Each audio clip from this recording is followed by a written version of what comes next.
আমার ছোটবেলার একটি বন্ধুদের গ্রুপ আছে, দল আছে। বন্ধু তোরাই থাক।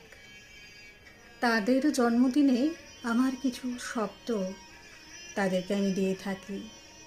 আজ আমার জন্মদিন, তারা অনেকেই আমাকে শব্দে ভরিয়ে দিয়েছে, কিন্তু তাদের মধ্যে থেকে যার শব্দ আজকে আমাকে স্পর্শ করলো, নাড়া দিল, তার কবিতাই রইল আমার আজকের জন্মদিনের পাতায়।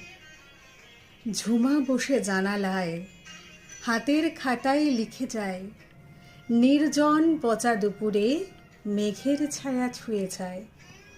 অক্ষরে অক্ষরে জোরে জীবনের যত না বলা কথা, ভালোবেসে শব্দে গাথে মনের গহীন ব্যথা।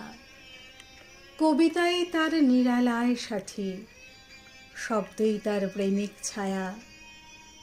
ঝুমার হৃদয় কবিতার বাঁধনে যেন এক সুরেলা মায়া। সে জানে না কে পড়বে, কেউ বুঝবে কিনা হৃদয়, তবু লিখে যায় ভালোবেসে, এ তার নীরব পরিচয়। আসলে শব্দ যখন লেখা হয় তখন তো জানা থাকে না যে আমার কবিতা কেউ পড়বে কিনা,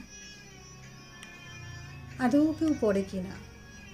কিন্তু আমি জানি চেষ্টা মানুষকে অনেক দূর নিয়ে যায়, আর আমি সেটা দেখতে পাই। কে পড়ে আমি জানি না, তবে এই কবিতাই আমার পরিচয়, আমাকে চেনায়। মানুষ আমাকে চেনে এই কবিতার মাধ্যমে। তাই ধন্যবাদ দেব রাখিকে, অনেক ভালোবাসা সবার জন্য।